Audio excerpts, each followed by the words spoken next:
இன்று வெள்ளிக்கிழமை நம்மை தயாரித்து கொண்டிருக்கின்றோம். திருவிழாவுக்காக நம்மை தயாரித்து கொண்டிருக்கின்றோம். இந்த சமயத்தில் 2வது வெள்ளிக்கிழமையில் நாம் இருக்கின்றோம். இன்றைய நோவேனாவுடைய கருத்து உங்களுக்கு தெரியும். என்ன வருகிறது? இன்று குருக்கள் துறவியரின் ஆன்மாக்களை என்னிடம் ஒப்புக்கொடு. மிகவும் இரக்கமுள்ள இயேசுவே, நன்மையான அனைத்தும் உம்மிடமிருந்தே வருகின்றன. உம் பணிக்கென அர்ப்பணிக்கப்பட்ட அனைவருக்கும் தகுந்த முறையில் இரக்க செயல்கள் புரிய உம் அருளை நிரம்பத்தாரும். அவர்களை காணும் அனைவரும் வானகத்தில் உள்ள இரக்கமுள்ள தந்தையை மகிமைப்படுத்தட்டும். நித்திய பிதாவே, உமது திராட்சை தோட்டத்தில் பணிபுரிய நீர் தேர்ந்து கொண்ட குருக்கள் துறவியரின் ஆன்மாக்களை இரக்கத்தோடு கண்ணோக்கும். உம் ஆசையின் வலிமையால் அவர்களை உறுதிப்படுத்தும். உம் திருமகனின் இதய அன்பினால் அரவணைக்கப்பட்ட அவர்களுக்கு மீட்பின் பாதையில் பிறரை வழிநடத்த உம் வல்லமையையும் ஒளியையும் தாரும். எல்லையில்லா உம் இரக்கத்தை எக்காலமும் அனைவரும் ஒரே குரலில் புகழ்ந்து பாடுவார்களாக. ஆமென். நாம் பார்க்கின்றோம், ஃபவுஸ்டினா வழியாக தெய்வம் வெளிப்படுக்கும் சத்தியங்கள். பிற குருக்கள் துறவியர்கள் ஆன்மாக்களை ஒப்புக்கொடு. எதற்காக? குருக்களுக்காக ஜெபிக்க வேண்டும். மக்களை நாம் பார்க்கின்றோம். குருத்துவம் பற்றி உங்களுக்கு அறிவு இருக்கோ இல்லையோ அது எனக்கு தெரியவில்லை. குருக்களை பற்றி சரியான புரிதல் உங்களுக்கு இருக்கோ இல்லையோ அது எனக்கு தெரியவில்லை.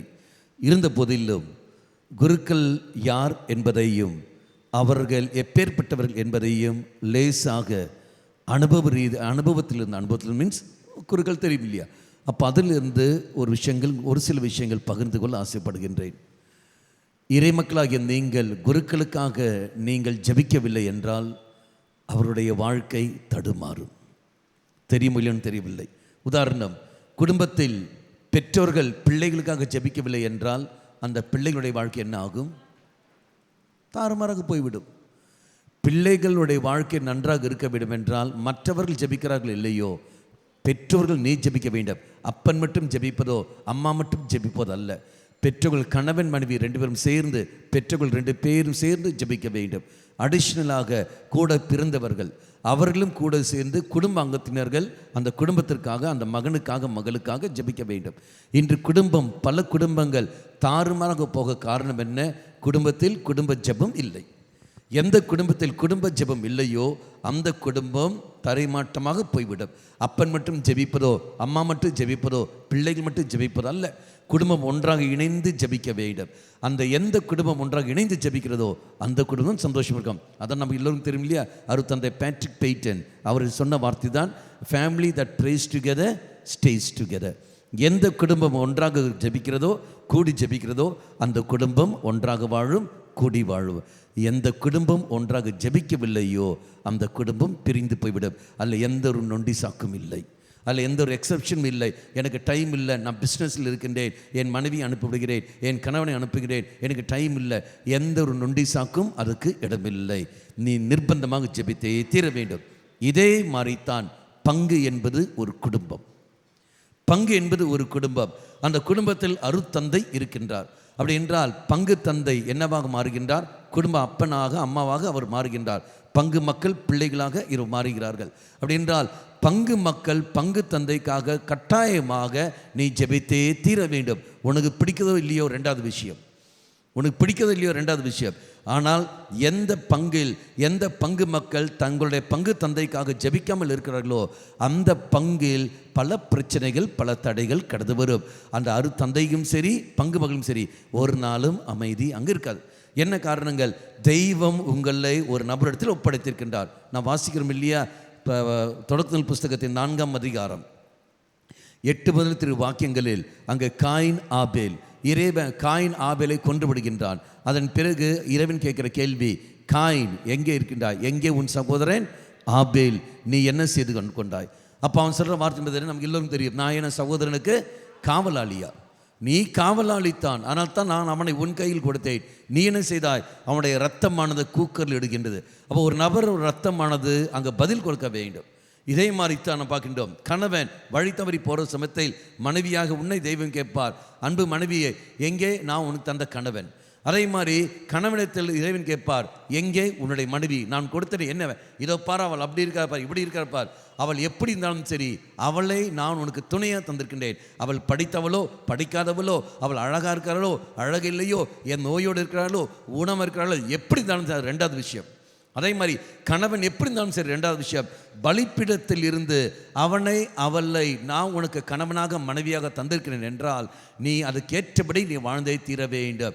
அதான் நீங்கள் எடுக்கின்ற எனது அந்த வாக்குறுதி. இன்பத்திலும் துன்பத்திலும் உடல் நலத்திலும் நோயிலும் நான் உனக்கு பிரமாணிக்கம்.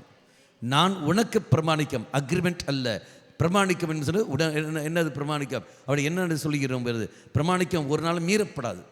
நான் உனக்கு தான் கணவனாகிய நான் மனைவியாகிய உனக்கு, மனைவியாகிய நான் கணவனாகிய உனக்கு, இதான் பிரமாணிக்கம் ஒழிய நீ எனக்கல்ல பிரமாணிக்கம். அப்போ அதே மாதிரித்தான் பங்கு மக்கள் பங்கு தந்தைக்கும் பிரமாணிக்கத்தோடு அவர் வாழ வேண்டும். தெய்வம் கொடுக்கின்ற அந்த கிருபை, இதோ உனக்கு நான் தந்திருக்கின்றேன், இவனை இவளை உனக்கு நான் பங்கு தந்தையாக தந்திருக்கின்றேன், உனக்கு பங்கு மக்களாக நான் தந்திருக்கின்றேன், நீ பொறுப்பெடுத்து நீ செய்ய வேண்டும், நீ பொறுப்படுத்த செய்ய வேண்டும். அப்போ பிரமாணிக்கம் இந்த என் வாழ்நாள் எல்லாம் உன்னை நேசிக்கவும் மதிக்கவும் நான் வாக்களிக்கின்றேன். இன்பத்திலும் துன்பத்திலும், இன்பத்திலும் துன்பத்திலும் செல்லும்போது சந்தோஷமான நேரம் மட்டும் இல்லை, துக்கமான நேரத்தில் நான் உனக்கு கணவன், நான் உனக்கு மனைவி. அதே மாதிரித்தான் பங்குகளில் துக்க சம்பவம் நடக்கிற பொழுது, வேதனைகள், காயங்கள், கஷ்டங்கள், நெருக்கடிகள், ஏமாற்றங்கள் வருகின்ற பொழுது என் பங்கு தந்தை என் பங்கு தந்தை தான், என் பங்கு மக்கள் என் பங்கு மக்கள் தான். அந்த உணர்வு வர வேண்டும். எனக்கு தெரியாது, அவர் அப்படி கிடக்கிறாரு, எனக்கு இப்படி கிடக்கிறாரு, நான் போக மாட்டேன், நான் அப்படி செய்ய மாட்டேன்னு சொல்கிறதுக்கு தெய்வம் உனக்கு அதிகாரம் தந்ததில்லை. ஒரு நாள் உன் தந்தை எப்படி இருந்தாலும் சரி, எப்பேற்பட்ட நபர் இருந்தாலும் சரி, உன் பங்கு மக்கள் எப்பேற்பட்ட நபர் இருந்தாலும் சரி, நீயும் நானும் இறைவனுக்கு தான் பிரமாணிக்கமாக இருக்கின்றோம். அடுத்திருக்கிற மகனுக்கு நான் பிரமாணிக்கமாக நான் வாழ்கிற சமயத்தில் அந்த பிரமாணிக்கம் யாருக்கு போய் சேர்கிறது? தெய்வத்திற்கு. இதுதான் நீ நான் செய்ய வேண்டிய காரியங்கள். இங்கு நாம் பார்க்கின்றோம், ஃபவுஸ்டினா வழியாக தெய்வம் வெளிப்படுத்துறது. குருக்களுக்காக, துறவியர்களுக்காக, அவர்களுக்காக நீ மன்றாடு. என்ன காரணங்கள்? அவர்களும் சாதாரண ஒரு மனிதர்கள், உன்னை போல சாதாரண ஒரு மனிதர்கள். இந்த சாதாரண மனிதர்கள் பல பாவத்துக்கும் பாவ சூழலுக்கும் ஆளானவர்கள். ஓரோ குருக்கள் உங்களோட குடும்பத்திலிருந்து வருகிறவர்கள். உங்கள் கூட வானத்தில் எகிரி குதிக்கவில்லை, எல்லா குருக்களும் வானத்தில் எகிரி குதிக்கவில்லை, உங்களிருந்து குடும்பத்திலிருந்து வருகிறவர்கள். அப்போ குடும்பத்திலிருந்து வருகிறவர்கள் என்றால் குடும்ப அங்கத்தினர்கள். உன்னுடைய வளர்ப்பு முறை நீ பார்க்க வேண்டும். அப்பா அம்மா பிள்ளைகள் சகோதரன் சகோதரி, உன்னுடைய வளர்ப்பு முறை, உன்னுடைய அணுகுமுறை எப்படியோ அதுதான் அந்த பிள்ளைகள் கடந்து வரும். நீ வெறுப்பு, வைராக்கியம், கோபம் வைத்து நீ வாழ்கிற என்றால் இதோ அந்த குடும்பத்திலிருந்து ஒரு மகன் ஒரு மகள் குருவாக கன்னியாஸ்திரியாக வருகின்ற பொழுது அவர்கள் பார்ப்பது என்ன? அப்பா வெறுப்போடும் அம்மா வைராக்கியம் இருப்பது. இதுதான் இவனும் பார்ப்பான், இதுதான் இவனும் செய்வார்கள். இதோ இவர்கள் ஜாதி அடிப்படையில் பார்க்கிறார் என்றால், அந்த குடும்பத்தில் வருகிறான் என்றால் அவனும் என்ன பார்க்கின்றான்? அதே அடிப்படையில் தான் அவனும் பார்ப்பான். இவர்கள் மொழி அடிப்படையில், இனத்தின் அடிப்படையில் சண்டை போடுகிறார்கள் என்றால் இவனும் அதை தான் பார்க்கின்றான். என் குடும்பம் என்ன செய்கிறதோ அதான் பார்க்கிறார்கள். அப்போ குடும்பம் தான் முதல் ஃபார்மேஷனு. அங்கே தான் ரெண்டாவது படிப்பெல்லாம் ரெண்டாவது வருகிறது. அப்படி இருக்கும்போது பெற்றோர்கள், குடும்ப அங்கத்தினர்கள், நீ பழி வாங்குற உணர்வோடு நீ இருக்கிற என்றால் மன்னிப்பதை அவள் பார்ப்பதில்லை.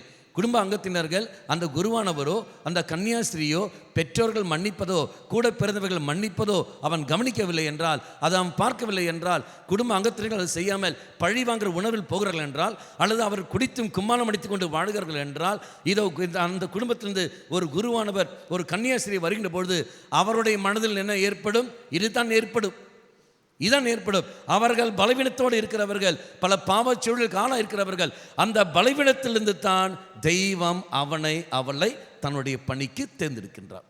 அதான் வார்த்தை நம்ம எல்லோரும் தெரியும் இல்லையா? எங்கிட்ட வாசிக்கிறோம், யோவான் நற்செய்தி 15ஆம் அதிகாரம். யோவான் நற்செய்தி 15ஆம் அதிகாரம் படிங்கள். 15ஆம் வாக்கியம், 16, 17.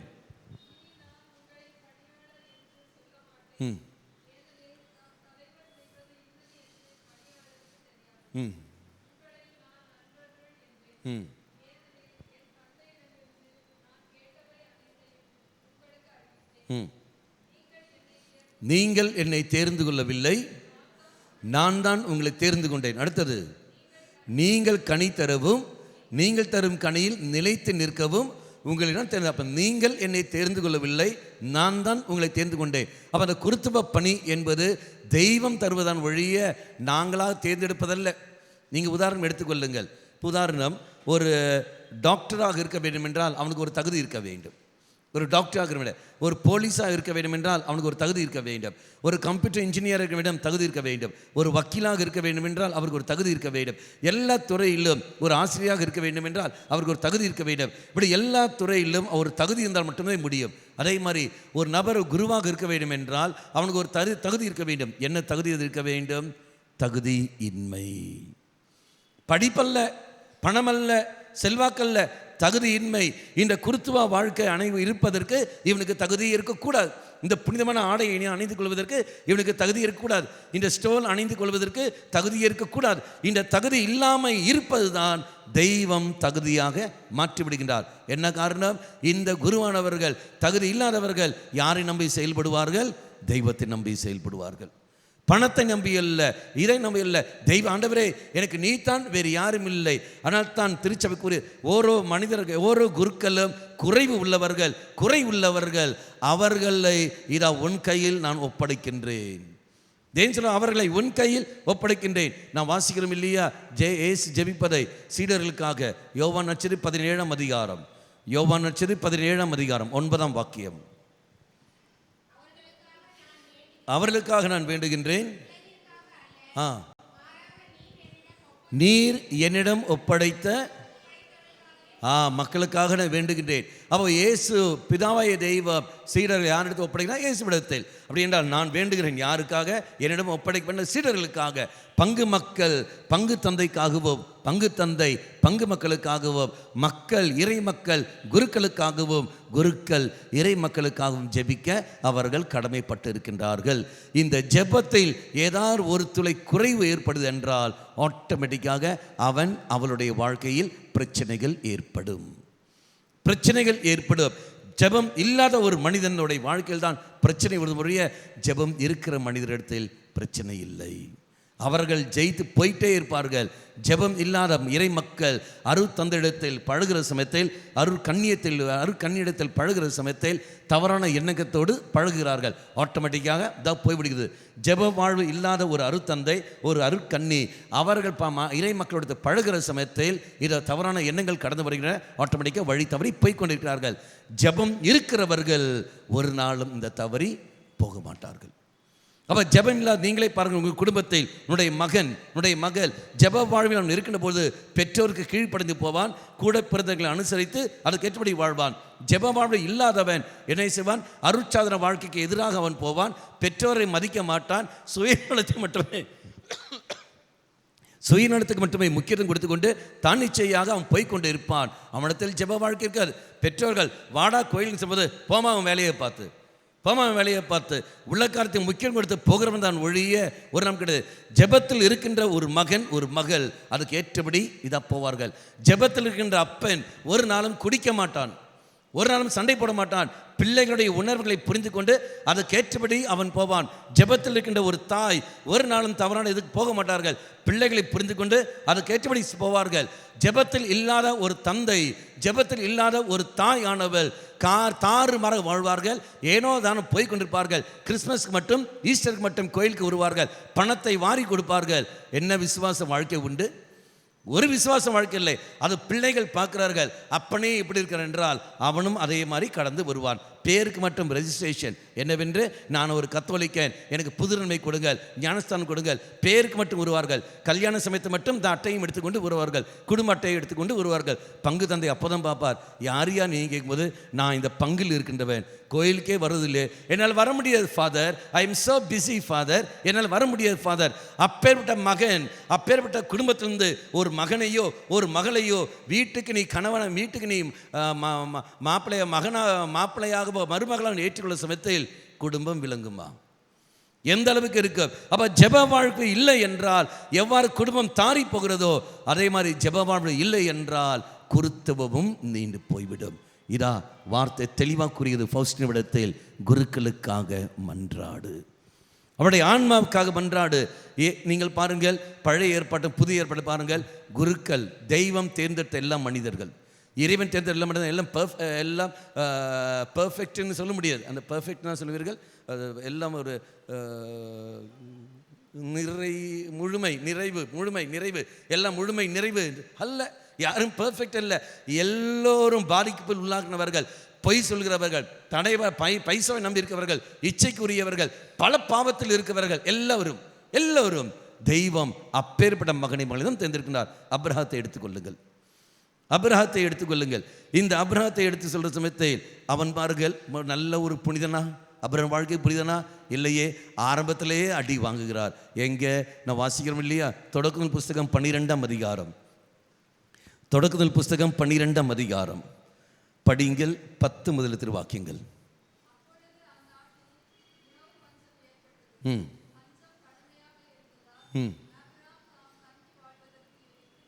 எகிப்து நாட்டுக்கு சென்றார். அடுத்தது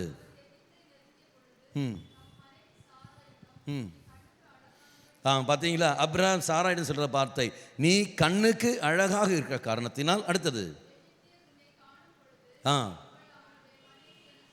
உன்னை அவர்கள் மனைவி சொல்ல ஏற்றுக்கொள்வார்கள். அடுத்தது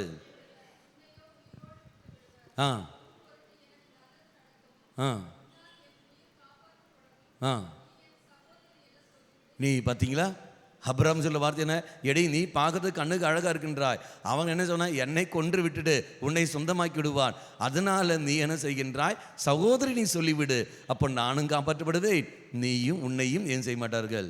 அப்ரஹாம் செஞ்சு சரியா? சொந்த மனைவியை சகோதரி என்று சொல்கின்ற பொழுது அவளுக்கு எப்படி இருக்கு, அழகா பிறந்தது அவனுடைய தப்பா? இறைவனுடைய படைப்பு அழகு, அது இருக்கு. இவனுக்குள்ள ஒரு பயம். இறைவன் தேர்ந்தெடுத்த ஒரு மகள் பயந்த சுபாவத்தோடு இருப்பார்கள். உன் பங்கு தந்தை பயந்த சுபாவத்தோடு இருப்பார். தைரியம் இருக்காது. மக்களை சந்தித்து பேச தைரியம் வராது. அரசாங்கத்தை சந்தித்து பேச தைரியம் வராது. ஒரு சூழலை சந்தித்து பேச தைரியம் வராது. பயந்த சுபாவத்தில் அவர் இருப்பார். பயந்த சுபாவத்தின் காரணத்தினால் எனக்கு அது சாமியார் பிடிக்காதுன்னு சொல்கிறேன் என்றால் நீ எந்த அளவுக்கு மேசக்காரர் இருக்கிறாய் என்றிருப்பார். அந்த பயத்தில் இருக்கிற அந்த மகளை நான் தான் என்ன செய்ய வேண்டும், காப்பாற்ற வேண்டும். அருத்தந்தையே கவலைப்படாதீர்கள், இதோ நாங்கள் பங்கு மக்கள், உங்களுக்கு நாங்கள் இருக்கின்றோம். இந்த தைரியத்தை என்றைக்காவது நீ கொடுத்திருக்காயா? செய்யுங்களா ஃபாதர், நீங்கள் ஏன் ஃபாதர் கவலைப்படுகிறீர்கள்? நமக்கு எல்லாம் செய்யணும் ஃபாதர், நம்ம பங்கை உயர்த்தி கொண்டு வரலாம், நீங்கள் செய்யுங்க ஃபாதர், மக்கள் கடந்து வருவார்கள் ஃபாதர், நீங்கள் தைரியமாக போங்க ஃபாதர், என்றைக்காவது ஊக்கமுள்ள வார்த்தை கொடுத்திருக்கிறார்களா? அவர் வேறு பொழப்பு இல்லை, அவர் சும்மா வந்து செய்வார், அந்த ப்ரோக்ராம் இந்த ப்ரோக்ராம் 1000 ப்ரோக்ராம் சொல்லி கொண்டிருப்பார்.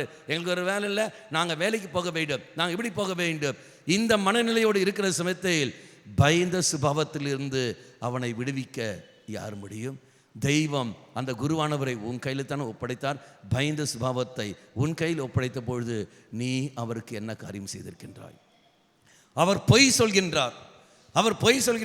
எதற்காக அவர் பொய் சொல்கின்றார்? இதோ தன்னுடைய உயிரை காப்பாற்ற வேண்டியதற்காக தன்னை மையப்படுத்தியும் தன் மனைவியை மையப்படுத்தி கொண்டு அவர் பொய் சொல்ல வைக்கின்றார். காரணம், நீ பங்கு மக்கள் திறமையோடு இருக்கிறார்கள், பல காரியங்கள் இருக்கிறார்கள். அருத்தந்தை பார்க்கின்றார், எங்கே என் மக்கள் விட்டு போயிடுவார்களோ என்ற ஒரு பயம் அவருக்குள்ளே வருகிறது. அந்த பயத்தின் காரணமாக ஒரு சில நேரங்களில் அவர் பொய் சொல்கின்றார். அந்த பொய் அவருக்காகவும் மக்களுக்காகவும் பலவீனத்தோடு இருக்கிறவன் பாவம் செய்கின்ற ஒரு அருத்தந்தை, பயந்தும் பொய் சொல்ல அருத்தந்தை பலிப்படுத்த சொல்ற வார்த்தை, மக்களே நீங்கள் உண்மையைத்தான் சொல்ல வேண்டும், நீங்கள் பொய் சொல்லக்கூடாது. பொய் சொல்வது கட்டளைக்கு எதிரானது, திருச்சபைக்கு எதிரானது.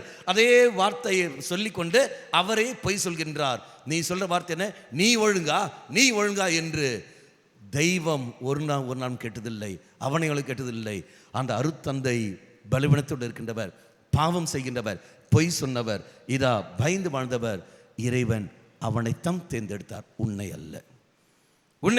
விரல் சூண்டி நீ பேச ஆரம்பிக்கின்றாயே, நீ ஒழுங்கா என்று.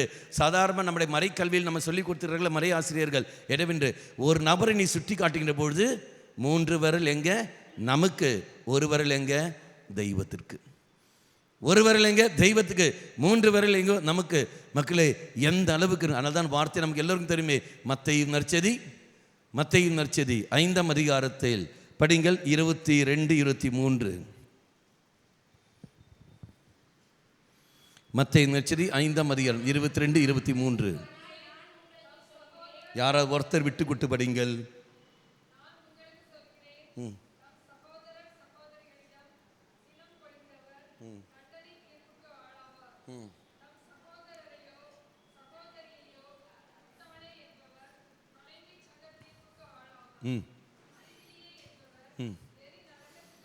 அறிவிலி என்பவர் எரி நரகத்துக்கு ஆளாவார். அடுத்தது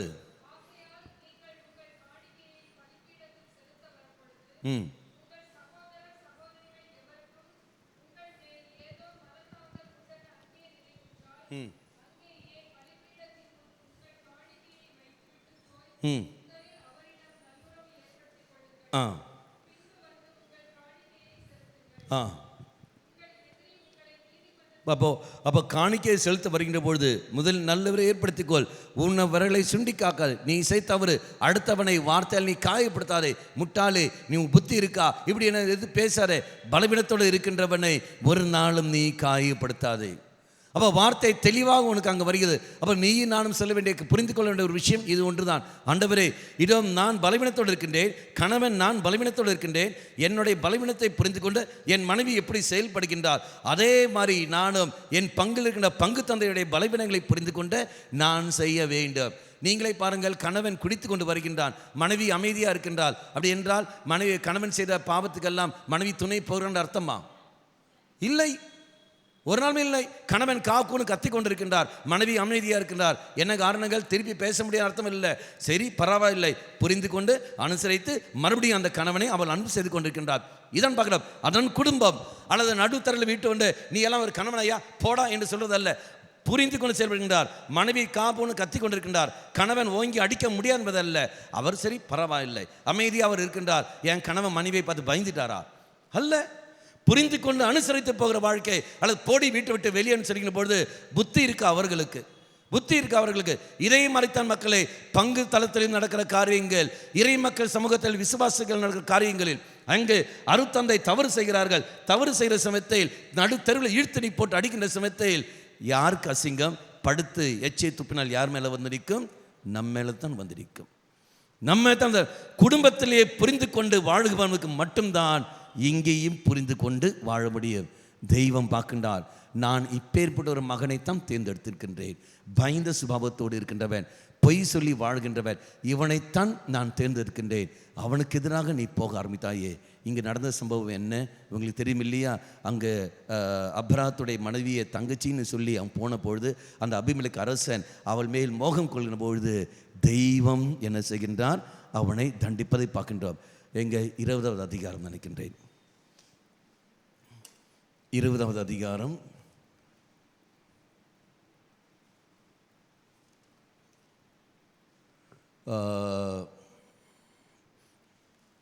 8 முதல் அல்ல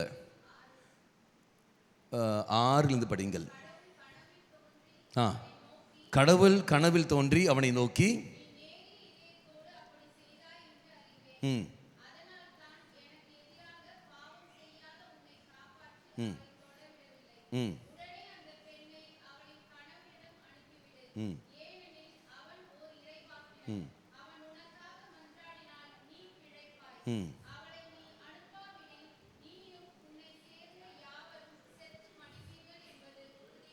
பார்த்தீங்களா? இறைவாக்கிற்கு எதிராக நீ போகிற என்றால், அருத்தந்தை இதோ அவன் பொய் சொன்னான், இங்கு அப்ரஹாம் பொய் சொன்னான். பொய் சொன்ன போதிலும் தெய்வம் அதை என்ன செய்கின்றார்? அதை பொருட்படுத்தவில்லை. அவன் எந்த நிலையில் பொய் சொன்னார் என்பதை தெய்வம் அறிந்திருக்கின்றார். ஆனால் அதுக்கு துணையாக போகிற சமயத்தை இன்னும் சொன்ன வார்த்தை, அவனுக்கு எதிராக அவன் குடும்பத்துக்கு எதிராக நீ போகிற என்றால் மகனே அடி உனக்கு தான் கிடைக்கும், தாடி உனக்கு தான் கிடைக்கும். வார்த்தை தெளிவாக இருக்கின்றது. ஒரு நாளும் அன்பு மக்களே, இறைவனால் தேர்ந்தெடுக்கப்பட்ட அந்த அருத்தந்தையர்கள் கன்னியர்களுக்கு எதிராக பேச, செயல்பட, சிந்திக்கவும் ஒரு நாளும் தெய்வம் உனக்கும் எனக்கும் அதிகாரம் தந்ததே இல்லை. ஒரு குருவானவருக்கு போலும் இன்னொரு குருவானவரை பற்றி தவறாக பேச தெய்வம் அதிகாரம் கொடுத்ததே இல்லை. எங்கன வாசிக்கின்றோம்? 1 சாமுவேல் 24ஆம் அதிகாரம் 6ஆம் வாக்கியம். ஆள்களை பார்த்து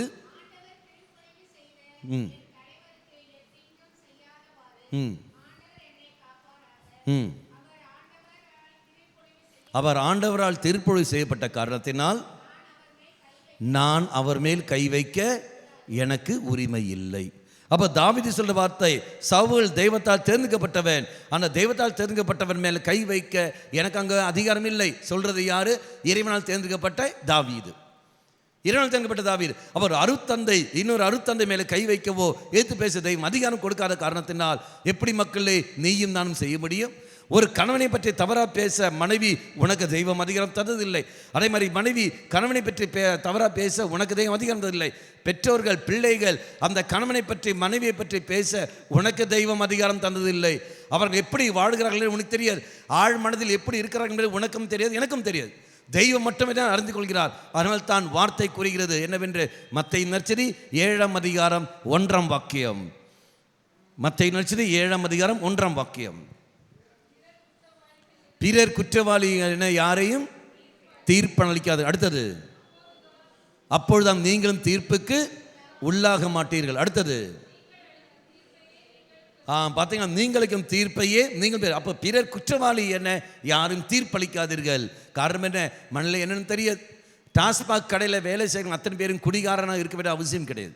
நான் பார்க்கின்றேன், குடும்பத்தை வழிநடத்த வேண்டும், குடும்பத்தை வழிநடத்த வேண்டும், எனக்கு பைசா வேண்டும். அப்போ நான் கவர்மெண்ட் வேலை நான் செய்கிறேன், டாஸ்மாக் கடையில் வேலை செய்கிறேன். டாஸ்மாக் கடையில் நான் வேலை செய்கிற காரணத்தினால நான் ஒரு குடிகாரன் என்று நீ எப்படி சொல்ல முடியும்?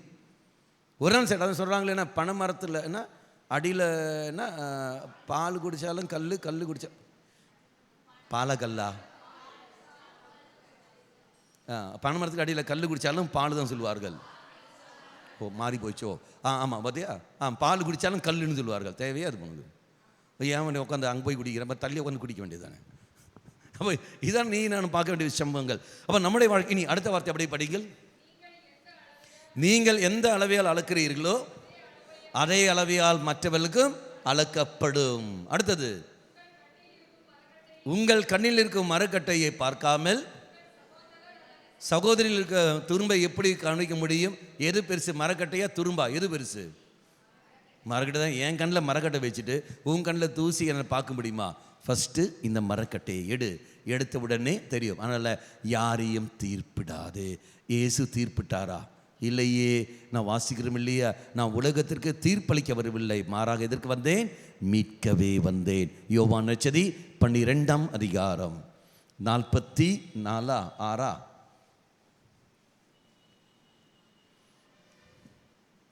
அந்த யோவான் நற்செய்தி 12ஆம் அதிகாரம்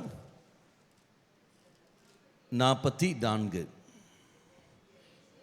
44, 47, 45.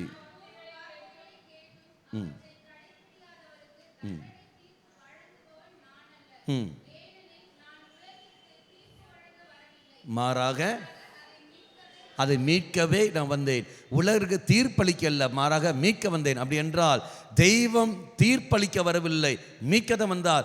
இங்க இந்த பெண் விபச்சாரத்தில் பிடிப்பட்ட பெண், தெய்வம் அவளுக்கு தீர்ப்பு கொடுக்கவில்லை, மாறாக அவளை மீட்கின்றார். நானும் தீர்ப்பிடவில்லை, போ இனி பாவம் செய்யாதே. போய் அவ தீர்ப்பிட உனக்கும் எனக்கும் அதிகாரம் இல்லை. விபச்சாரத்தில் பிடிப்பட்ட பெண்ணை எடுத்துக்கொள்ளுங்கள். ஏன் தெய்வம் தீர்ப்பிடவில்லை? அவள் ஒரு விபச்சாரி தானே, தீர்ப்பிட வேண்டியதானே. உன்னை பொறுத்த வரைக்கும் அவள் ஒரு விபச்சாரி, தெய்வத்தை பொறுத்த வரைக்கும் அவள் ஒரு விபச்சாரி அல்ல. என்ன காரணங்கள்? விபச்சாரத்துக்கு தள்ளப்பட்டவள், விபச்சாரத்துக்கு தூண்டப்பட்டவள் தான் ஒழிய அவள் விபச்சாரி அல்ல. அவள் விபச்சாரம் செய்ய வேண்டிய எண்ணம் அவளுக்கு இல்லை. விபச்சாரித்து வாழ்க்கையை வாழ வேண்டும் அவள் எண்ணம் அவளுக்கு இல்லை. இதோ என்னை அந்த நிலைக்கு தூண்டப்பட்டு இருக்கிறார்கள், என்னை அந்த நிலைக்கு தள்ளப்பட்டு இருக்கிறார்கள். நானும் சராசரி ஒரு பிள்ளை தானே, நல்ல ஒரு வாழ்க்கை வாழ ஆசைப்படுகின்றேன். ஆனால் நீ என்னை அனுமதிக்கவில்லை. என் பலவீனத்தை பயன்படுத்தினாய், என் பலவீனமான சூழலை பயன்படுத்தி உனக்கு சாதகமாக்கி கொண்டு என்னை நீ அடிமைப்படுத்தி விட்டாய். நான் தள்ளப்பட்டவன், நான் தூண்டப்பட்டவன். ஒரு நாளும் நான் பாவம் அல்ல, பாவம் செய்யவில்லை. இறைவனுடைய பார்வையில் அந்த பலவீனத்தை தெய்வம் அறிந்தார், சூழலை தெய்வம் புரிந்தார், அவரை மன்னித்து நானும் தீர்ப்பிடவில்லை. நீ போ இனி பாவம் செய்யாதே, நீ போ இனி பாவம் செய்யாதே. மக்களை, நம்முடைய வாழ்க்கையில் தீர்ப்பிடுவது என்று சர்வசாதாரணமாக போய்விடும். ஆனால் தான் தெய்வம் பார்க்கிறார், தீர்ப்பளிக்க வரவில்லை, மீட்க வந்தேன். கணவனை, குடிகார கணவனை நான் தந்திருக்கின்றேன், சண்டை போடுற மனைவியை நான் உனக்கு தந்திருக்கின்றேன். எதற்காக? தீர்ப்பிடுவதற்காக அல்ல. உன் வாழ்க்கை வழியாக அவனை நீ மீட்டு வர வேண்டும். உன் புனித வாழ்க்கை வழியாக இவளை நீ மீட்டு வர வேண்டும். எங்க நாம் வாசிக்கின்றோம்? 1 கொரிந்தியர் 7ஆம் அதிகாரம் 14ஆம் வாக்கியம். 1 கொரிந்தியர் 7ஆம் அதிகாரம் 14ஆம் வாக்கியம். நம்பிக்கை கொள்ளாத கணவன் நம்பிக்கை கொண்ட தன் மனைவியால் தூயவராகிறார். அடுத்தது, நம்பிக்கை கொள்ளாத மனைவி நம்பிக்கை கொண்ட கணவரால் தூயவராகிறார். அடுத்தது, தூய்மையற்ற இருப்பார்களே. அப்போ தெய்வம் தர காரணம் என்ன? பலவீனத்தோடு இருக்கிறவனை சக்தி உள்ள நபரை கொடுக்கின்றார். அவனுடைய பலவீனத்தை காயப்படுத்துவதற்காக அல்ல. நீ இப்போ அருத்தந்தை பலவீனத்தோடு இருக்கின்றார், இறை மக்கள் சக்தியோடு இருப்பார்கள். அருத்தந்தை சக்தியோடு இருப்பார், இறை மக்கள் பலவீனத்தோடு இருப்பார்கள். எதற்காக? அந்த பலவீனங்களை காயப்படுத்துவதற்காக அல்ல, அந்த சக்தி தாங்கி பிடித்து கொண்டு இதை மீட்பதற்காக நீ என்ன செய்திருக்கின்றாய்? பலவீனமான குருக்களை எந்த அளவுக்கு நீ காயப்படுத்தியிருக்கின்றாய்? பலவீனமான கன்னியர்களை எந்த அளவுக்கு நீ காயப்படுத்துகின்றாய்? அடுத்த நபருடன் சேர்ந்து, விசுவாசமற்ற நபருடன் சேர்ந்து கொண்டு வாய்க்கு வந்த நரம்பு இல்லாமல் எப்படியெல்லாம் நீ பேசி கொண்டிருக்கின்றாய். அடுத்த நபரை பேச உனக்கு என்ன தைரியம் உண்டு? உன் குடும்பத்தில் உன் கணவனை, உன் மனைவியை, உன் பிள்ளைகளை உன்னால் கண்டிப்போட இருக்க முடிகிறதா? இல்லையே. அங்க விசுவாச வாழ்க்கை நீ வாழவில்லை. அங்க விசுவாச வாழ்க்கை நீ வாழாத காரணத்தினால் எப்படி மக்களை அடுத்த நபரை உன்னால் செல்ல முடியும்? போய்விட்டதே. இந்த குறைவுள்ள மனிதனைத்தான் தெய்வம் தேர்ந்தெடுக்கின்றார். அப்ரஹாம் குறைவுள்ளவன், தெய்வம் ஏற்றார், தீர்ப்படவில்லை. அந்த அப்ராத்தை தான் இறைவன் செய்தார், பெரிய சந்ததியாக மாற்றிக்கொண்டு விசுவாசத்தின் தந்தை என்று உயர்த்தி பிடிக்கிறார். குறைவுள்ள மனிதனை தான் உயர்த்தி பிடித்து நபராகின்றார். எதற்காக? உன்னையும் என்னையும் அசிங்கப்படுத்துவதற்காக. நீ நினைக்கிற மாதிரி அல்ல என்னுடைய சிந்தனைகள், நான் வேற, நீ வேற. நம்ம அதான் டயலாக்னது, வேற வேற வேற லெவல் நான், நீ போடான்னு சொல்ல காரணங்கள். அன்பு மக்களே, சிந்திச்சு பாரு குருக்களை. இன்னொன்று இடத்தில் இனி மொய்சன் எடுத்துக்கொள்ளுங்கள். மொய்சனுடைய குறை உள்ளவன். என்ன குறை அவனுக்கு இருந்தது? திக்குவாய். அவன் திக்குவாய். அவன் திக்குவாய் பேச சரளமாக பேச முடியாது. இதோ உன்னுடைய அருத்தந்தை பிரசங்கிக்க தெரியாது, இறை வார்த்தை தெரியாது. அருத்தந்தைக்கு பிரசங்கம் வராது, இறை வார்த்தை வராது. இறை வார்த்தை வராத காரணத்தினால, பிரசங்கிக்க தெரியாத காரணத்தினால, ஒரு விஷயத்தை நல்ல முறையில் அந்த கோர்வையாக பேச தெரியாத காரணத்தினால் நீ பங்கு மக்களாகிய நீ வெளியே சென்று கொண்டு அந்த அருத்தந்தை எந்த அளவுக்கு நீ கேவலப்படுத்துகிறாய் என்று பார். அசிங்கனா, இவருக்கு பிரசங்க தெரியாது, இறைவார்த்தை அறிவிக்க தெரியாது, இவருக்கு பைபிள் தெரியாது, அது தெரியாது, பேச தெரியாது என்று சொல்லிக்கொண்டு நீ எந்த அளவு கேவலப்படுத்துகிறாய் என்று பார். நீ யாரை நீ கேவலப்படுத்தினாயோ அந்த அருத்தந்தையைத்தான், அந்த நபரைத்தான், அந்த பேச தெரியாத நபரைத்தான் தெய்வம் தேர்ந்தெடுத்தார். மொய்சன் குறைவுள்ளவன், பேச தெரியாதவன், பேச முடியாதவன். அவனை கொண்டு எகிப்தர் ஒரு இனத்தையே அடிமைத்தனத்திலிருந்து வெளியே கொண்டு வருகின்றார். பேச தெரிஞ்ச உன்னை வைத்தல்ல. நீ உன் குடும்பத்தில் உன் மனைவிடத்தில் உன்னால் பேச தெரிகிறதா? உன் பிள்ளைகளிடத்தில் உன்னால் பேச தெரிகிறதா? உன்னுடைய கோர்வையாக உன் மனைவிடத்தில், கோர்வையாக உன் கணவனிடத்தில் ஒரு விஷயத்தை உன்னால் பேச முடிகிறதா? பிள்ளைகளிடத்தில் உன்னுடைய ஐடியாஸை சொல்ல முடிகிறதா? அப்போவே பிள்ளைகள் சொல்வார்கள், பாப்பா எந்த காலத்தில் நீ இருக்கிற விவரம் இருக்கு அவனுக்கு பா என்று. உன் பிள்ளையே உன்னை கேலி பேசுகிறானே, அந்த உணர்வு உனக்கு இருக்கா? அந்த உணர்வு இல்லை. நீ இங்கே வந்துட்டு அருத்தந்தை நீ காயப்படுத்துகிற சமயத்தில் அந்த அருத்தந்தை பட்ட வேதனை, அந்த அருத்தந்தை படுற வேதனை எந்த அளவுக்கு என்றைக்காவது நீ உணர்ந்திருக்கின்றாயா? குறைவுள்ள ஒரு மனிதன். இதே மாதிரி குறைவுள்ள ஒரு மனிதன் தான் எரேமியா இறைவாக்கினர். அந்த குறைவுள்ள மனிதனை அவன் சொன்னார், ஆண்டவரே நான் சிறு பையன், எனக்கு பேச தெரியாது. அப்போ தெய்வம் சொன்ன வார்த்தை என்ன? எரேமியா புஸ்தகம் 1ஆம் அதிகாரம் 5 முதல் திருவாக்கியங்கள்.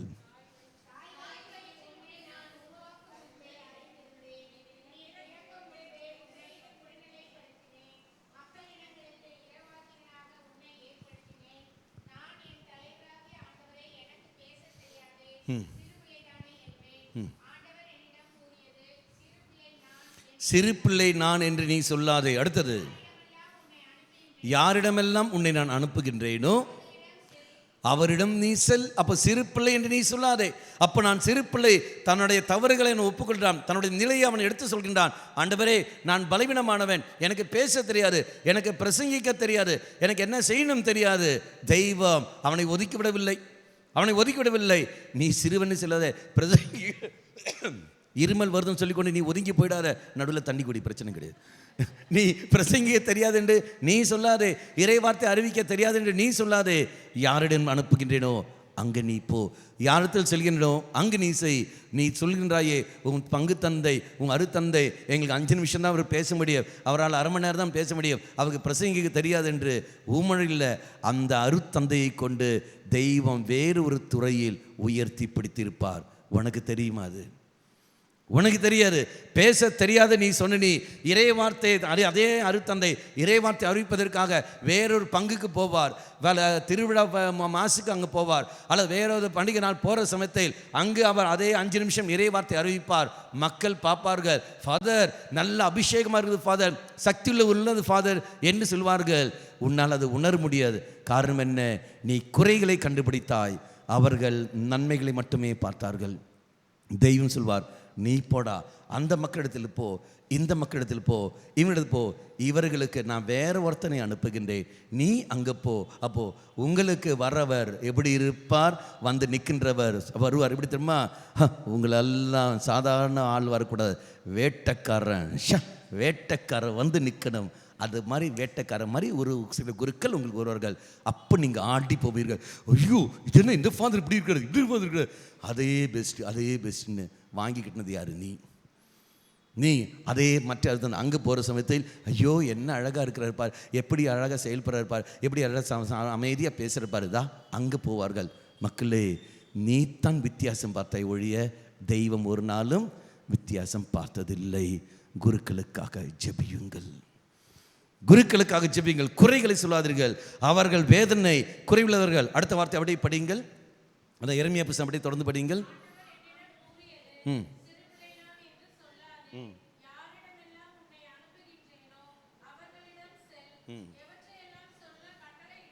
எவற்றையெல்லாம் சொல்ல கட்டளையிடுகின்றேனோ அவற்றை சொல். மக்கள், இது அர்த்தம் புரிஞ்சிச்சா?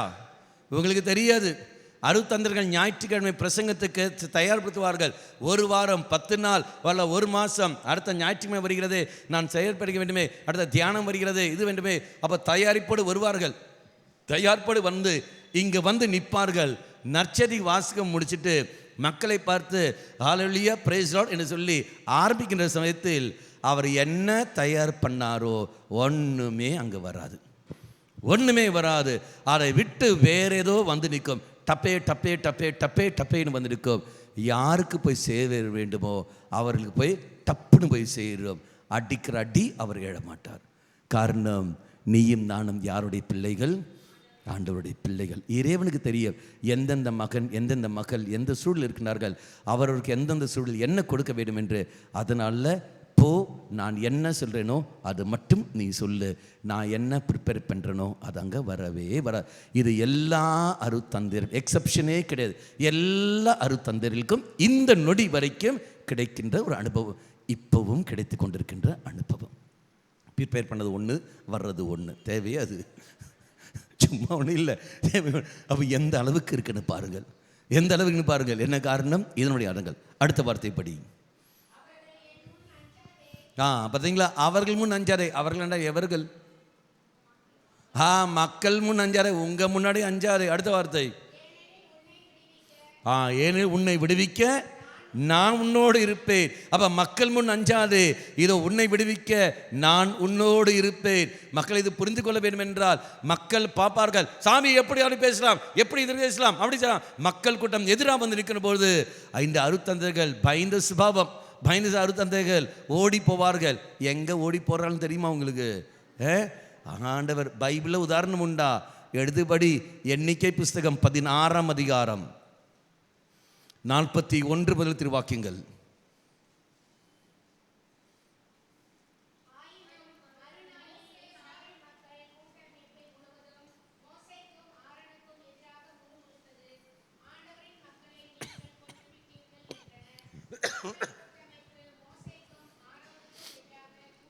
பார்த்தீங்களா? இஸ்ரேல் அமைப்பு கூட்டமைப்பு முழுவதுமே அங்கே வந்து சொல்கிற வார்த்தை என்ன?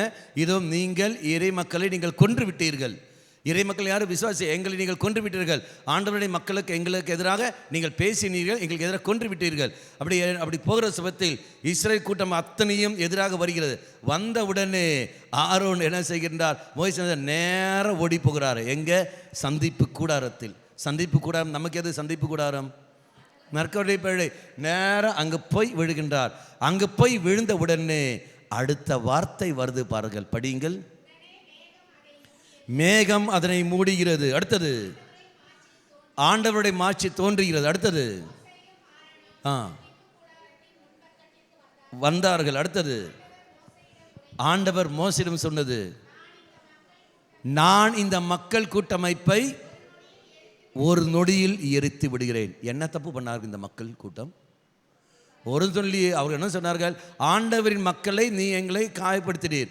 சொன்ன வார்த்தை கரெக்ட் தானே? நீங்கள் கடவுள் பிசாசின் மக்கள் இல்லையே, ஆண்டவரின் மக்களாகிய எங்களை நீ இந்த மாதிரி காயப்படுத்திவிட்டீர், எங்களை வேதனைப்படுத்தி விட்டீர், எங்களை அசிங்கப்படுத்தி விட்டீர், எங்களுக்கு எதிராக நீ பேசிவிட்டீர், ஆண்டவர் மக்களாக எங்களுக்காக நீ போய்விட்டீர். அவர்கள் ஒரு நாளும் போய் சொன்ன நாங்கள் கடவுளுடைய மக்கள் தான்.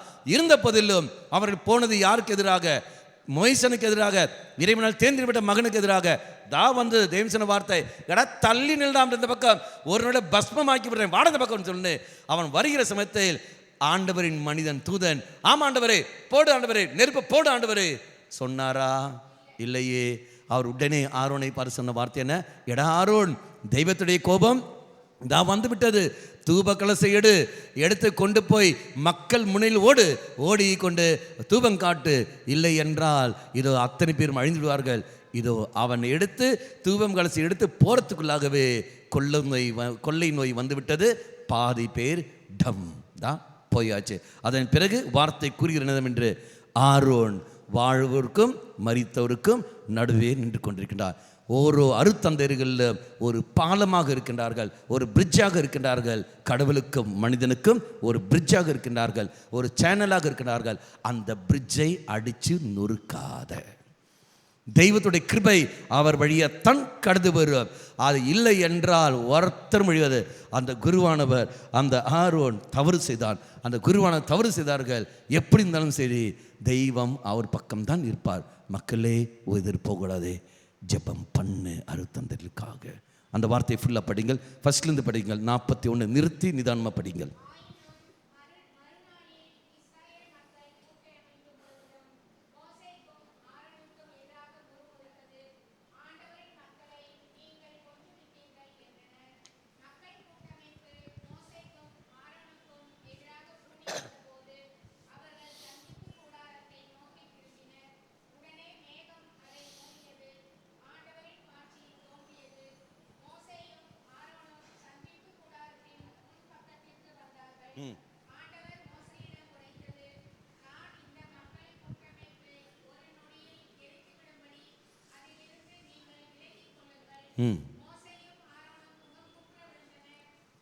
மோய்சனும் ஆரோனும் முகம் குப்புற விழுந்தனர். அடுத்தது,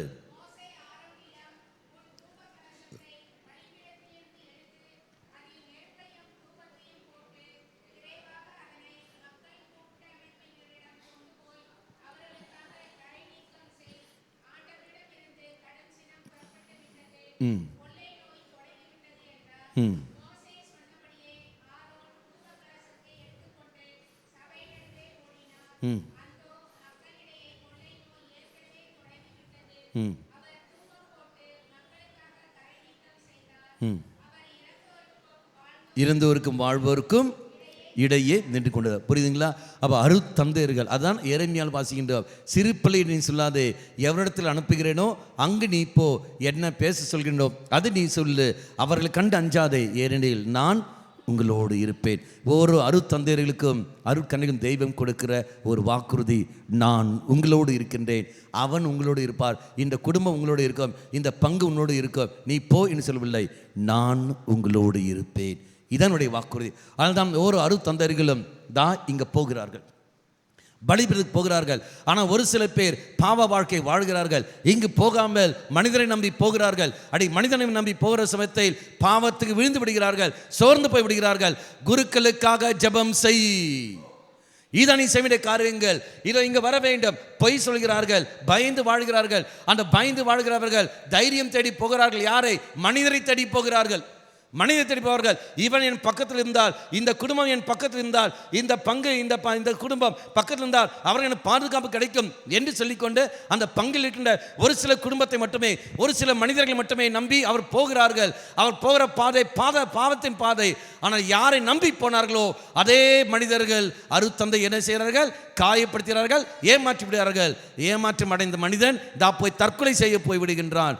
மக்களே, கொன்று விட்டீர்கள் அந்த மனிதனை. ஜெபம் செய், அருத்தந்தையர்கள் இங்கு வர வேண்டும். அதான் ஃபவுஸ்டின் அவர்கள் தெய்வம் சொன்ன வார்த்தை, அருத்தந்தையர்களுக்காக ஜெபம் செய், அவர்கள் என்னை நம்பி இருக்க வேண்டும். இங்கு இருக்க வேண்டும். ஆனால் இல்லையே, அவனை எந்த அளவுக்கு பலவீனத்தோடு இருக்கிற பாருங்கள். பாவத்தில் இருக்கின்றவனைத்தான் தெய்வம் தேர்ந்தெடுக்கின்றார். எடுத்து படிங்கள். சிம்சோன் இறைவனால் தேர்ந்தெடுக்கப்பட்டவன், பிரத்யேக வல்லமை பெற்ற மனிதன், இறைவனால் தேர்ந்தெடுக்கப்பட்ட பிரத்யேக வல்லமை பெற்ற அந்த மனிதன். ஆனால் பெற்றவன், வல்லமை பெற்ற மனிதன் அந்த சக்தியை இழந்து விடுகின்றானே. என்ன காரணம்? இச்சை, செக்ஸுக்கு அடிமைப்படுகின்றான். படிங்கள். தெலிலியா என்னும் பெண் இல்லையா, அந்த மடியில் அவ்வளோ உன் சக்தி எங்கே இருக்கின்றது, சக்தி எங்கே இருக்குன்னு கேட்குற சமயத்தில் அவன் பல தடவை போய் சொல்லி அவன் போகிற போது கடைசியில் அவன் இச்சைக்கு அடிமையான பிறகு அவன் சொல்கிற வார்த்தை, என் தலையில் தலை முடியில் உண்டு. 16ஆம் அதிகாரம் 20ஆம் வாக்கியம், நீதி தலைவர் புஸ்தகம்.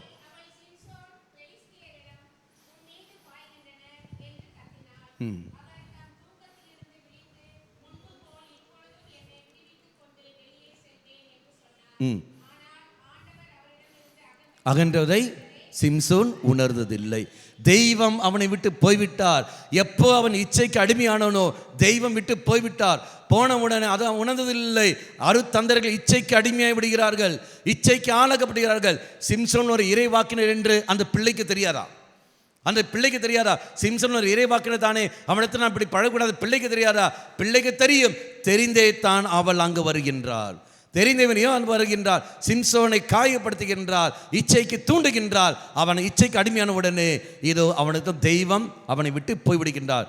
தெய்வம் போனவுடனே சிம்சோன் வேதனைப்படுகின்றான். தெய்வமே, நான் தவறு செய்து விட்டேன், என்னை மன்னித்து என்று மன்னிப்பு கேட்டவுடனே தெய்வம் மன்னித்து மீண்டும் அவனுக்கு சக்தியை கொடுக்கின்றார். வார்த்தை என்ன கூறுகிறது? அவன் வாழ்நாளில் கொன்றதை விட அதிகமாக நபரை அப்பதான் அவன் கொன்றான். மன்னிக்கின்ற தெய்வம். இதோ இச்சைக்கு அடிமையானவன் தான் யாரு? சிம்சோன். தாவீதை எடுத்துக்கொள்ளுங்கள். தாவீது யார்? இறைவனால் தேர்ந்தெடுக்கப்பட்டவன். பெத்ஷிபா மீது மோகம் கொள்கிறான், இச்சைக்கு அடிமையாக விடுகின்றான். அவளுடைய கணவன் உரியாவை கொன்று விடுகின்றான். கொன்று நல்லவன் போல் நடிக்கின்றான். அப்படி நல்லவன் போல் நடித்த போது ஊர் மக்களுக்கெல்லாம் தெரியவில்லை, பாராட்டியது. ஆனால் தெய்வம் சொன்ன வார்த்தை என்ன?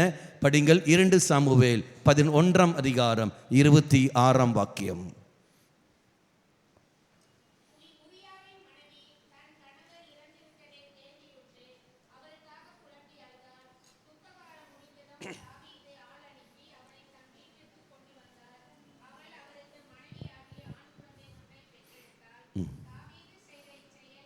ஆண்டவருடைய பார்வையில் தீயதாக இருந்தது. தெய்வத்தால் தேர்ந்தெடுக்கப்பட்ட மனிதன் இதை தீமை செய்கின்றான். தெய்வம் அப்படியே விட்டாரா? விடவில்லை. நாத்தான் இறைவாக்கினர் வழியாக அவன் தவறை உணர்த்துகின்றார். தாவீது மன்னிப்பு கேட்கின்றான். ஆண்டவரே, நான் தவறு செய்ய மன்னித்து விடுங்கள் என்று தெய்வம் இதா மன்னிக்கின்றார். தெய்வம் மன்னிக்கின்றார். இறைவனுக்கு தெரியும் தாவீது என்று. அந்த தாவீதை தான், அந்த தாவீது வழிமரபில் வந்தவர் தான் யாரு? இயேசு கிறிஸ்து. அதான் இயேசு கிறிஸ்து. ஒதுங்கி போக வேண்டிய தானே? இல்லையே. பலவீனத்தில் இருக்கின்றவன், குறைவுள்ள ஒரு மனிதன், அந்த குறைவுள்ள மனிதன் வந்தவர்கள் தான் இதா இயேசு கிறிஸ்து என்றால் எந்த அளவுக்கு தெய்வம் மன்னிக்கின்றார், எந்த அளவுக்கு தெய்வம் அன்பு செய்கிறார் என்று பாருங்கள். அப்படி தெய்வம் மன்னித்தார் என்றால், அன்பு மகனே, அன்பு மகளே, உன்னுடைய அருத்தந்தையர்கள் தவறு செய்கிற பொழுதோ அல்ல இச்சைகளுக்கு ஆளாகின்ற பொழுதோ நீ ஒன்று புரிந்து கொள்ள வேண்டும். அந்த அருத்தந்தையருக்காக ஜெபம் செய். குற்றப்படுத்துவதல்ல, அசிங்கப்படுத்துவதல்ல. இந்த பிள்ளைக்கு புத்தி இல்லையா? உனக்கு புத்தி இல்லையா? இங்கு இருக்கிறது யார்? அருத்தந்தை தானே, தெய்வத்தால் தேர்ந்தெடுக்கப்பட்டவன் தானே. அவனிடத்தில் எப்படி பேச வேண்டும், எப்படி பழக வேண்டும் என்று உனக்கு தெரியாது? 4 பேர் சொல்லித்தர வேண்டுமா? இவள் கன்னியாஸ்திரி தானே, எப்படி பழக வேண்டும், எப்படி பழகக்கூடாது என்று உனக்கு தெரியாது? தெரிந்தும் நீ ஏன் அப்படி தாறுமாறு நீ பழகின்றாய்? தெய்வம் உன்னத்தம் பிடிப்பார். வார்த்தை உண்டா? மத்தேயு 18ஆம் அதிகாரம் 6ஆம் வாக்கியம்.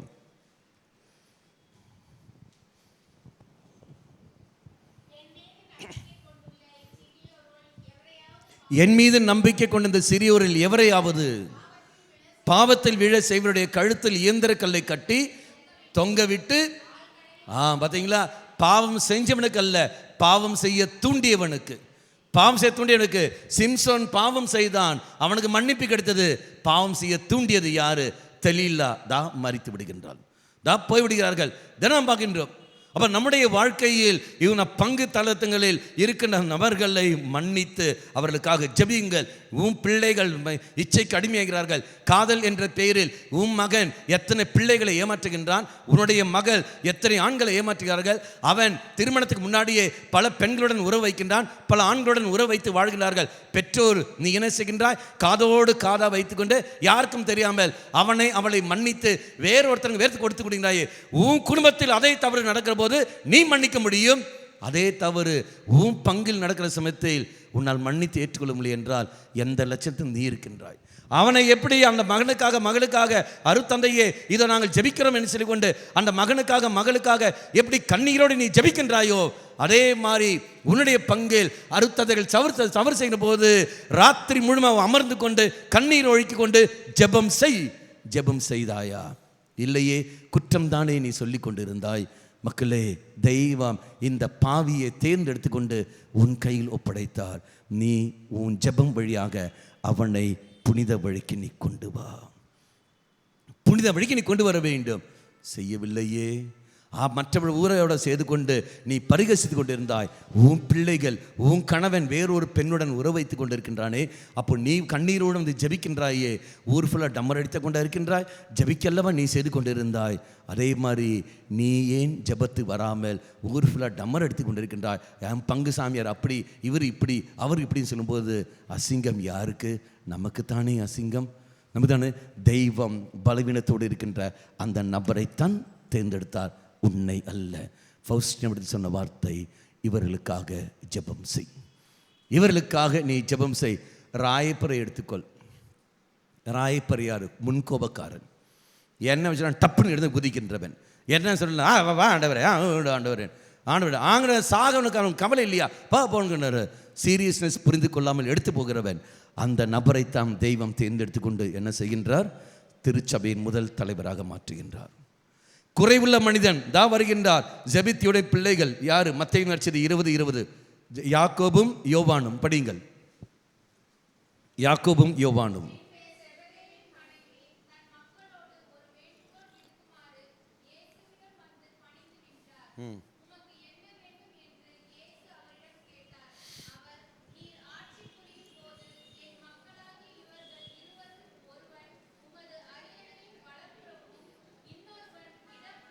பார்த்தீங்களா? அப்போ அம்மாவோட ரெக்கமெண்டேஷனுக்கு 2 பேரும் வருகிறார்கள். இயேசுவுடைய வருகிறார்கள். பணத்தை நம்பிக்கொண்டு, அதிகாரத்தை நம்பிக்கொண்டு இருக்கிறார்கள். அருத்தந்தர்கள் இருக்கிறார்கள். பணத்தின் பின்னாடி போகிறவர்கள், அதிகாரத்தை பின்னாடி போகிறவர்கள் இதா இருக்கிறார்கள். அருதவர் இருக்கிறார்கள். இவர்கள் யாக்கோபு யோவான் தான் வருகிறார்கள். எனக்கு அதிகாரம் வேண்டும் என்று சொல்லிக்கொண்டு வருகிறார்கள். இயேசு சொல்கிற வார்த்தை என்னவென்று, அவளை விரட்டவில்லை, தருகின்றேன், ஆனால் அதுக்கு நான் அல்ல காரணம். அதுக்கு முன்னாடி நீ துன்பம் பெற வேண்டும், கஷ்டம் பெற வேண்டும், நான் செய்கின்றேன். அதன் பிறகு சில வார்த்தை, எடா தொண்டு ஏற்பதற்காக அல்ல, தொண்டு புரிவாக நீ நான் வந்திருக்கின்றோம். நான் எடுத்து சொல்லிக் கொடுக்கின்றார். அங்கு அருத்தந்தர்கள் பணத்துக்காக, இங்கு அதிகாரத்துக்காக சண்டைப்பட்டு கொண்டிருக்கிறார்கள். அப்படி இருக்கும்போது நீயும் அதானே செய்கின்றாய். வேலை செய்கிற இடத்தில் எனக்கு ப்ரொமோஷன் வேண்டும், எனக்கு அதிகாரம் வேண்டும், பதவி வேண்டும், பைசா வேண்டும் என்று சொல்லிக்கொண்டு நீ போகின்றாயே. எதற்காக? உன் குடும்பத்தை நடத்துவதற்காக. அருத்தந்தர்கள் இதை எதிர்பார்க்கிறார்கள். எதற்காக? பங்கு மக்களை வழி நடத்துவதற்காக. அப்போ நீ செஞ்சா உனக்கு வந்தால் தக்காளி சட்னி, எனக்கு வந்தால் தக்காளி சட்னி, உனக்கு மாறி போயிச்சே. ஏதோ தக்காளி சட்னி, ஏதோ ரத்தம் போகும். யாருக்கும் வந்தால் தக்காளி சட்னி, யாருக்கு வந்தால் ரத்தம். என்னது? அப்போ நீ மட்டும் செய்கிற மட்டும் பரவாயில்லை, நாங்கள் செய்தால் இதா. எந்த அளவுக்கு பாருங்கள் மக்களே. நியாயப்படுத்துவதல்ல, மாறாக அவர் செய்த தவறு. அருத்தந்தரிக்காக ஜெபம் பண்ணு, அருத்தந்தரிக்காக ஜெபம் பண்ணு. இந்த நாட்களில் எந்த அளவுக்கு நான் ஜெபம் பண்ண முடியும்? யூதாசு இயேசுவோடு இணைந்த அப்போஸ்தலர்கள் பைசாவை மையப்படுத்தி இருந்தவன், பைசாவை மையப்படுத்தி வாழ்ந்து கொண்டிருந்த மனிதன். தெய்வம் அவனுக்காக ஜெபிக்கின்றார். திரும்பி வந்தானா? திரும்பி வரவில்லை. போனவன் தூக்கில் போய் தொங்கினான். தெய்வம் அருத்தந்தர்கள் இங்க பலிபீடத்தின் அருகில் இல்லாமல் இறைவனை மையப்படுத்தி வாழாமல் போனார்கள் என்றால் அவர்கள் போய் விடுவார்கள். எத்தனை அருத்தந்தர்கள், எத்தனை அருக்கன்னியர்கள் தங்கள் வாழ்வை இழக்கின்றார்கள். யாரு காரணம்? நீயும் நான் தானே. உயிரோடு நீ நான் தானே காரணம். அவர் பலவீனமானவர் என்று தெரிந்து அவருக்கு சக்திப்படுத்த வேண்டிய தானே? இல்லையே. அன்பார்ந்தவர்களே, இறை மக்கள் நீங்கள் எப்படி உன் குடும்பத்திற்காக நீ ஜெபிக்கவில்லையோ, அடி குடும்ப அங்கத்தினர்கள் நீங்கள் உங்கள் பிள்ளைகளுக்காக நீ ஜெபிக்கவில்லை என்றால் எப்படி பிள்ளைகளுடைய வாழ்க்கை நாறி போய் விடுமோ, அதே மாதிரி பங்கு மக்கள் பங்கு தந்தைக்காக ஜெபிக்கவில்லை என்றால் அந்த பங்கு நாறி போய் விடுமோ. தியான மையத்தில் வருகிற நீங்கள் எங்களுக்காக ஜெபிக்கவில்லை என்றால் எங்கள் வாழ்க்கை நாறி போய்விடும். மக்களே, ஜெபியுங்கள். ஆனால் தான் ஒரு அருத்தந்தையும் எல்லாம் சொல்கிற வார்த்தை என்ன, எனக்கு அது இது எல்லாம் கொடுக்காத, என்ன வேண்டும்? ஜெபம், ஜெபம், ஜெபம். Praise the Lord.